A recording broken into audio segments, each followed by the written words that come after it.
Hello guys, ayan, Merry Christmas and Happy New Year po sa lahat. Ayan, welcome back dito sa ating panibagong video. Welcome back sa akin. Ayan, mga kababayan, mga ka-RTL, mga kamangyan at tayo po ay medyo nawala ng matagal dito sa ating platform, no. So tayo po ay isang video lang ang na-upload last month at ako din ay nakaka-miss yung ating ginawa at na-miss ko kayo. Maraming salamat sa mga nag-message sa Facebook page natin at maraming salamat sa mga patuloy na nanonood at saka nagko-comment dito sa ating video, sa ating mga video dito sa ating channel. At nagtatanong. So pasensya na po kayo kung hindi ko po kayo nasagot agad-agad kasi po tayo ay naging busy. Umuwi tayo ng Pilipinas at instead na pagfa-farming ang ating ginawa ay na-busy tayo sa ilang mga bagay-bagay. Ayan. So kung ako ay nakita ninyo sa ilang mga lugar na pinuntahan ko ay ayan, naging busy tayo sa mga gawain na ganyan. No? So anyway, nandito na po ulit tayo at isa sa mga video na gagawin natin ngayong araw na ito ay yung ating mga tanong na sasagutin galing dun sa ating mga regular na nanonood sa ating channel. Ayan. So bago po yan, ay gusto kong i-shout out si Joseph. Yan, nag-message sa atin sa ating Facebook page. At ako po ay natutuwa dahil eto pong si Joseph ay isa sa mga batches o isa sa mga members ng mga batches na ginawang na binigyan ng seminar sa San Fernando, La Union. Yan. So shout out po sa lahat ng mga taga San Fernando, La Union at sa lahat po ng nabigyan ng seminar ni Doc Christopher Apalo o ano bang apelyido ni Doc Christopher. Tinatanong ko din kung ano yung apelyido, nakalimutan ko na. But anyway, kay Doc Christopher, maraming salamat at balita ko ay si Doc Christopher po ay ginagamit ang ating mga video para makapagbigay ng information sa ating mga kababayan diyan sa San Fernando, La Union. At marami na palang mga batches ng seminar ang nabigyan ng RTL ng gobyerno ng pamahalaan ng San Fernando, La Union at si Joseph ay isa sa mga kababayan natin na nabigyan ng libreng panghanap buhay.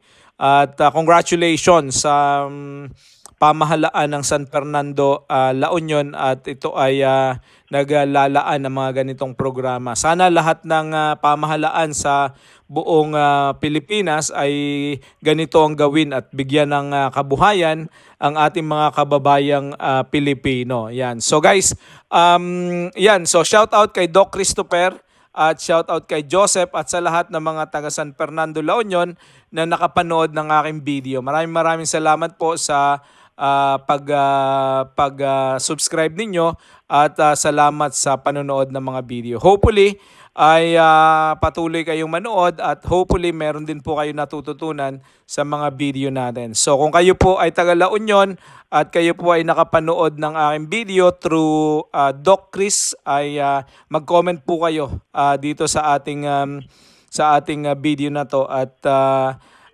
baka sakali po na may mga tanong kayo at gusto nyong itanong sa akin o kung hindi man po sa akin ay kay Doc Christopher, baka po may konti tayong knowledge na pwede nating ibahagi sa inyo para mas maging effective yung ating pag-aalaga ng mga binigay na pangkabuhayan sa atin ng kababayan ng bayan ng San Fernando, La Union. No po. So, 'yun. Ang ngayong araw nito guys ay ang pag-uusapan naman natin is yung mga 5 things to consider bago ka magsimula ng RTL Chicken Business. No? So kung kayo ay hindi pa nakapagsimula, siguro ay isa sa mga pinakamaganda na gawin natin is alamin natin yung 5 bagay na dapat natin i-consider kapag ka tayo nagsisimula ng RTL Chicken Business. Kasi napakarami guys ng ating mga kababayan ang nalugi sa ganitong klase ng negosyo. Alam nyo kung bakit?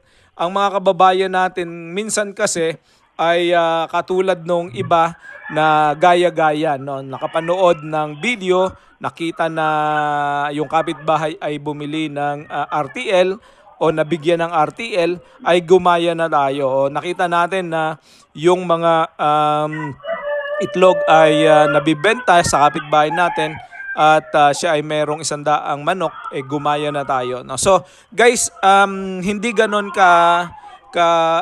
dapat ang pagsisimula ng negosyo. Dapat ang ating pagsisimula ay pinag-aaralan natin to. Lagi kong sinasabi sa inyo na yung ating business ay tratuhin nating negosyo. Tratuhin natin na isang investment dahil guys, itong ating pag-aalaga na manok, whether it is 48 heads, whether it is 100 heads, 500, 1,000, lahat ng yan ay pamumuhunanan natin. Happy tayo kapag tayo ay nabigyan ng pangkabuhayan ng gobyerno, pero kailangan alam din natin kung paano natin gagawin yung negosyo kahit libre pa ang puhunan na binigay sa atin. So guys, wag na natin patagalin guys at pag-usapan natin ano ba yung mga 5 bagay na dapat ikinukonsider natin bago tayo magsimula ng RTL business. No? So guys, unang-una, dapat inaalam natin kung ano yung ating market at ano ang demand ng itlog. No? Meron dapat tayong pagkakaintindi doon sa supply and demand sa mga lugar natin. Pero sa ganitong klase, hindi na natin kailangang dalubhasa sa pagre-research kasi alam natin na kung tayo ay pupunta sa kapitbahay natin at itatanong natin kung ano yung kalimitan na mura na mabibili natin na pang-ulam ng pamilya, ay laging ang sagot diyan ay either itlog, sardinas, isda, karne. So mga ganyan. So ito ay prime commodity ng mga Pilipino. So hindi lang siguro ng mga Pilipino, kahit sa buong mundo, prime commodity yung pagkain ng yung itlog, yung pagbili ng itlog. So yung produkto natin, sigurado tayo na merong market. So kaya lagi kong sinasabi sa mga videos natin, sa mga kababayan natin, sa mga nagtatanong natin, dito sa business na to ay hindi mo masyado problema yung iyong market kasi malawak ang demand na malaki ang demand ng pag-aalaga ng itlog sa kahit saang lugar, no? Kahit saan ka pumunta, saan man sulok ng mundo o saan man sulok ng Pilipinas, ay laging may demand o mataas ang demand sa itlog, no? So hindi masyado problema yan. Pero mahalaga na sa barangay natin, alamin din natin sino yung mga competitions natin, no? Kung marami na kayo diyan, baka naman ang population ng barangay ay 100, tapos kayo ay 50 na nag-aalaga ng itlog, baka medyo hindi natin pwedeng gawin yung business doon sa ating mismong lugar kasi marami tayong competition. So dapat alamin natin kung ano yung competition, ano yung prices, at ano yung customer base na ating pagbibigyan ng itlog. Tapos i-differentiate natin yung magiging pagkakaiba natin dun sa mga competitors natin. So ganyan guys, ang unang-una nating dapat gagawin. Magkaroon tayo ng konting research at alamin natin yung supply and demand dun sa lugar na pag-aalagaan natin ng RTL Chicken. Kasi napakahalaga niyan. Lalo na kung mag-scale up ka, ang plano mo i-scale up mo to 500, 1,000, 1,500, 2,000 hanggang 5,000 hanggang 10,000. Kung ganyan karami, ang pinaplano mo isang malaking scale-up business, ay mahalaga na meron tayong market research at mahalaga na makita natin yung supply and demand. No? So, pag-aralan natin yung market at alamin natin yung mga competitors natin. So, yun guys, napaka-importante sa lahat ng klase ng negosyo na pinag-aaralan natin ang market at saka yung supply and demand at competitors. No? So guys, yun ang unang-una na dapat nating intindihin. Pangalawa is siyempre, ano yung mga breed ng manok na ating aalagaan at paano natin i-manage ito sa lugar natin. So unang-una, dapat ang kinukuha nating breed ng manok is yung mga suitable sa lugar, sa klima at sa mga available na resources na kailangan natin para sa manok natin doon mismo sa lugar na paglalagyan natin, no? So guys, importante 'yan kasi unang-una pagka ang supply ng feeds ay mahal at saka malayo at saka yan ay limited, mahalaga na alam natin yan para sa mga breeds natin. Tapos mahalaga na malaman natin suitable ba yung klase ng manok doon sa lugar natin na sobrang init, sobrang lamig o kaya ay palaging tag-ulan, mga ganon. So lahat naman yan ay ma-address natin basta alam natin kung anong klase ng breed ang ating gagamitin. So maraming klase ng breed, may tinatawag na white Sussex, may tinatawag na Loman White, no, meron tinatawag na Loman Brown, may Decalb White, Decalb Brown, may H&N, maraming klase ng breed. Pero dapat pag-aralan natin alin yung mas suitable sa climate, alin yung mas marami na mangitlog, alin yung medyo anong tawag dito, susceptible sa mga ibang mga other factors like calamities, mga kung ano-ano, mga environment hazards, mga ganon. So maraming mga dapat natin consider kasi may mga manok na madaling ma-stress, may mga manok na hindi pwede sa sobrang lamig, may mga ganon, may mga manok na hindi pwede sa sobrang init. Anong klase ng manok yung pwede nating alagaan. At dito, bigyan ko na kayo agad ng mas magandang clue kahit sa ang parte ng Pilipinas. Ang Loman White, Decalb Brown at saka Decalb White at saka H&N, ito yung mga top na mga uri o breed ng manok na inaalagaan sa Pilipinas na mataas magbigay ng klase ng itlog. So yung breed na yan ay maganda. Ikatlo natin na dapat pag-aralan guys at dapat nating maintindihan is ano yung infrastructure na dapat nating itayo at ano yung environment. So unang-una, dapat yung housing natin ay anong klase ng housing yung ating ipiprepare. Sa mga nagsisimula pa, dun sa mga kubo lang ang ginagawa at kasi medyo maliit lang, small scale lang, backyard lang, 48 heads, 100 heads, 300 heads, 500 heads. Ito, mga small scale lang ito sa likod bahay, hindi masyado kailangan kung sobrang ganda ng iyong housing, sobrang ganda ng iyong cage na gagamitin. So, dito sa housing, kailangan din guys na lahat ng ating gagawin is naaayon dun sa budget natin. So, hindi tayo kailangan magpatayo na sobrang ganda, sobrang laki, tapos hindi naman natin magagamit kasi ang ating gagawin ay small scale lang. So, dapat ang housing natin is suitable lang at saka proportionate at saka sa gastos hindi masyado mahal. No? So, kasi pagka laki ng gastos, baka hindi natin ma-recuperate yung ating expenses kasi mas malaki gastos, maliit lang naman yung kita. So dapat napoproject natin magkano income at magkano yung dapat nating gastusin sa mga ganitong klase ng investment na gagawin natin.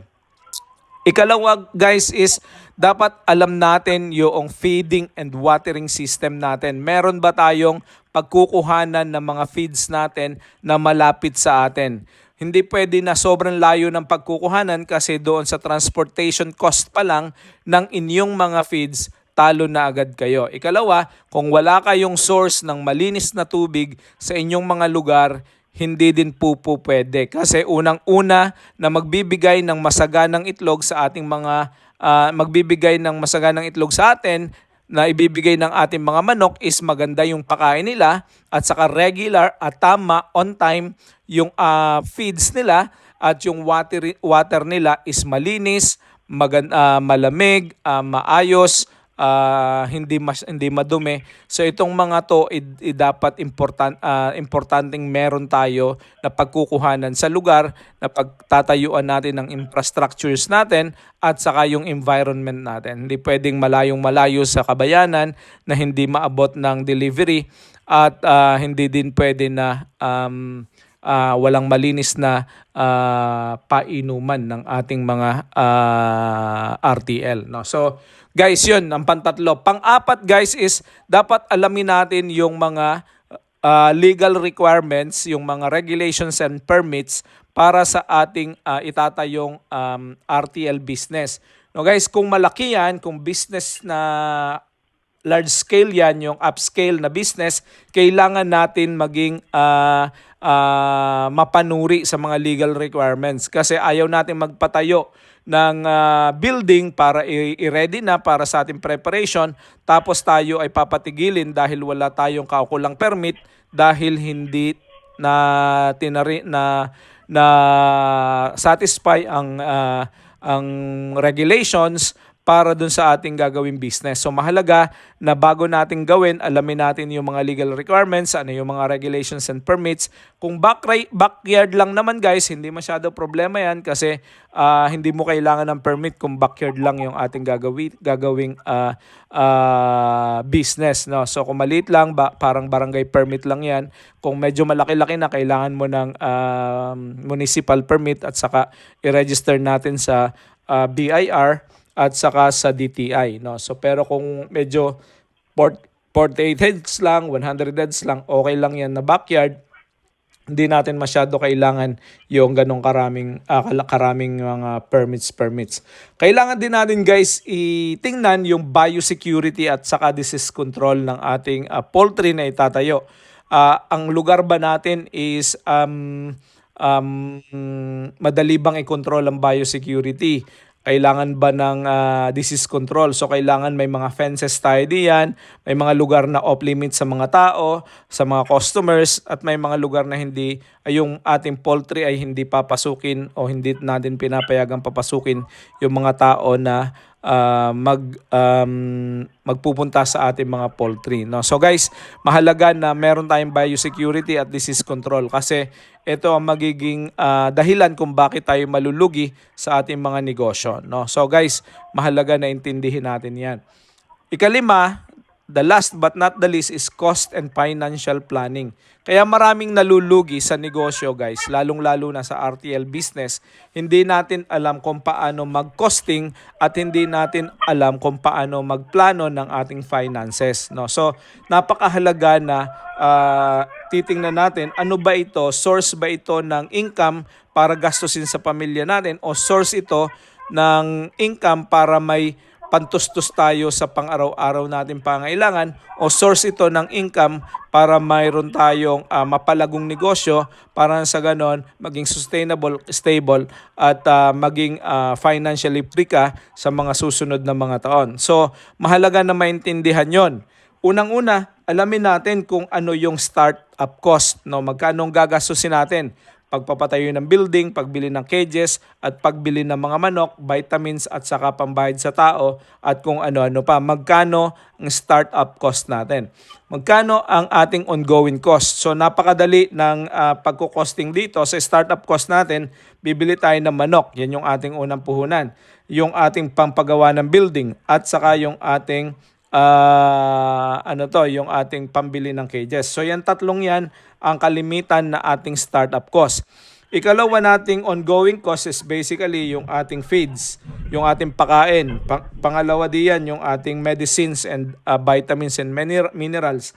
Yung pambayad natin sa tao, yung ating electrics, yung mga utilities natin, electrics at saka mga kung nagbabayad tayo ng tubig. At saka other expenses, gasolina, kung ano-ano pa, miscellaneous fees. So, ongoing expenses natin yan. Tapos, magkano yung dapat nating profit margin? Sa ganitong klase ng negosyo, hindi tayo minsan na nagdidikta ng presyo. So, merong SRP ang market na inilalabas minsan at dun kalimitan tayo nagfa-follow. So, fluctuating yung ating profit margins kalimitan. Pero, pwede din natin yung gawin sa mga fix natin ng mga clients kasi may mga clients tayo na regularly kumukuha, pwede tayong maglagay ng fix na profit margins kung magkano ang gusto natin. So mahalaga na maintindihan natin ito na yung ating startup cost, yung ongoing cost natin, added siya, ima-minus natin siya dun sa ating monthly na gross income. At saka meron tayong, at kung makuha na natin yung gross income natin, yung gross nakita, doon natin mabibigyan ng pagkakataon yung ating mga sarili na makita kung meron nga ba tayong kikitain sa ganitong klaseng negosyo. So guys, yan yung 5 na mga bagay na kailangan nating i-consider kung tayo ay magsisimula ng ating business. No? So unang-una, market research and demand. Alamin natin kung ilan ang ating mga competitors, ilan yung gaano karami ang demand sa ating lugar. Tapos alamin natin yung ating mga breeds na gagamitin, suitable ba yan sa ating lugar na paglalagyan, may health and vaccinations na ba yung mga manok na bibilhin natin. Ikatlo, yung infrastructures and environment na ipapagawa natin, yung housing, feedings and watering system. Meron bang available? Hindi ba tayo magpapagawa ng mamahalin o na housing, feeding program natin, may pagkukuhanan tayo ng feeds, maayos at malinis ang ating tubig. Yung mga regulations and permits na kailangan natin, legal requirements, importante yan, yung biosecurity at saka disease control. Dapat alam natin, meron na ba tayong medicines na tira o nakalabas na o naka-ready na kung tayo ay magkaroon ng disease outbreak. Yung biosecurity natin, maayos ba yan? Tapos, ang pinaka-importante is basically yung ating costing and financial planning. So, napaka-importante niyan guys kasi yan yung magiging backbone ng ating business. So guys, kung kayo po ay may natutunan dito sa video na to, kung nakarating kayo sa dulo ng video na to, maraming salamat. At baka naman, kayo po ay mahihingan ko ng kaunting pabor, baka pwede nyong i-click yung subscribe button at paki-like na rin po ang ating video. At saka paki-share na rin at baka may mga tao tayo na kababayan na pwedeng matulungan ng ating video na to na sa ganon ay makapagsimula na rin sila ng negosyo ng RTL business. Yun lang po, maraming salamat. God bless.